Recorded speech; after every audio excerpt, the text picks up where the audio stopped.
મિત્રો નમસ્કાર, હું ભરતભાઈ મિયાણી આજે આપણા ગુજરાત સમક્ષ એક વિનંતી લઈને આવ્યો છું. વિનંતી એ છે કે આપણા ગુજરાત સરકારને તમામ ગુજરાતી એક પ્રશ્ન પૂછે. મિત્રો તમે કહેશો ભરતભાઈ આવું કેમ કહેશે, પણ મિત્રો આ મારા હાથમાં છે એ ફાયર સેફટી 2021માં ગુજરાત સરકારે સુધારો કરેલાના વિરોધમાં લેટર છે.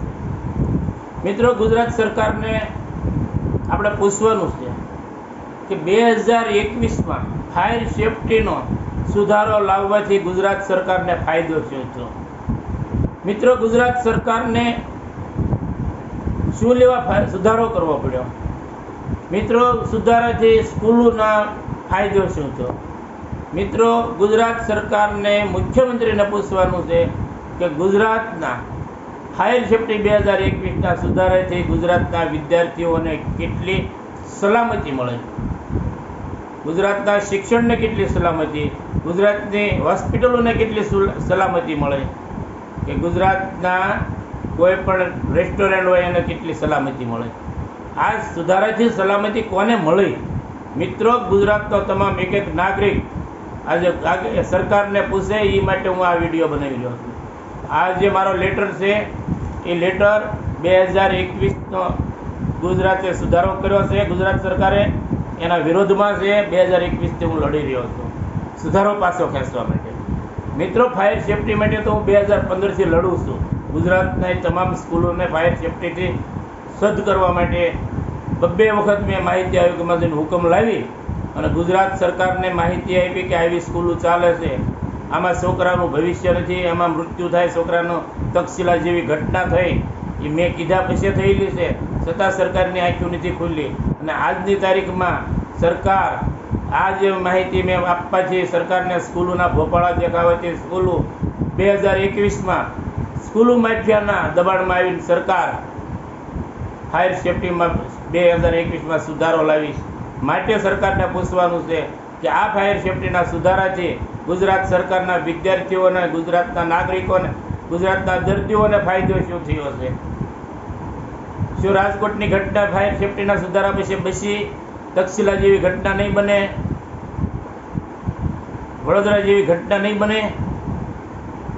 જેમ હોસ્પિટલોમાં આગ લાગે છે એ આગ નહીં લાગે? ફાયર સેફટી 9 મીટરની નીચેની સ્કૂલ જે ઇમારત હોય એમાં ફાયર સેફટીની જરૂર નહીં પડે?